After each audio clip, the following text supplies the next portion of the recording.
Annabelle Cosette-Civitella, je vous trouve ici au Club de la Presse de Bordeaux, où une délégation de journalistes est venue. Vous-même, vous êtes pigiste depuis 5 ans au Québec, Sherbrooke.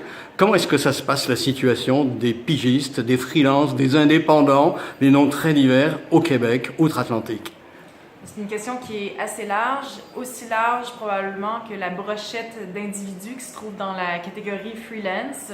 Il y a à la fois des journalistes pigistes qui vont travailler pour des quotidiens, pour des magazines. Moi-même, je travaille surtout pour des magazines, je fais un peu de recherche pour la télé.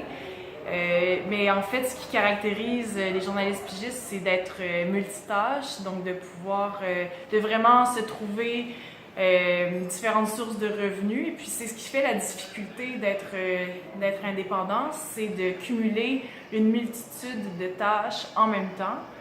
Ça fait des gens qui sont souvent surchargés parce qu'ils ont dû accepter tout ce qu'ils pouvaient, dû aux contraintes de la vie quotidienne. On doit bien payer son loyer, donc on prend beaucoup de tâches, certains des très gros contrats, d'autres des petits contrats qui sont moins payants mais qui sont réguliers. Donc je dirais que comment décrire la situation des journalistes pigistes au Québec, c'est probablement la même chose en France, c'est malheureusement beaucoup de précarité, mais beaucoup de liberté aussi. On a aussi ce luxe-là de pouvoir se plonger à fond dans des sujets qui nous passionnent, mais pour faire vivre ces sujets-là, pour les payer, les rémunérer, il faut souvent faire beaucoup de tâches connexes, beaucoup de reportages et même du publi-reportage, donc parfois un peu de promo ou bien de corpo. Donc c'est des tâches qui sont moins agréables, mais qui permettent de financer finalement nos beaux projets plus à long terme. Alors comment ces journalistes dont vous êtes sont perçus par les journalistes qu'on pourrait dire en pied, c'est-à-dire qu'ils sont installés dans une rédaction, rémunérés régulièrement au mois? Comment ça se passe?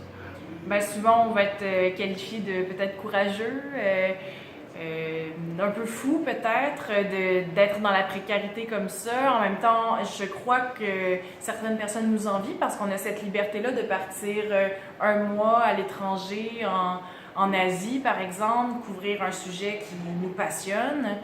Mais une liberté qui se paye cher parce que vous prenez tout en charge. Oui, exactement. Que ce soit la sécurité à l'étranger, on a personne pour nous protéger finalement. Généralement, on va partir, on va vendre un sujet avant de partir, mais il n'y a rien de sûr quant aux revenus qu'on va en tirer.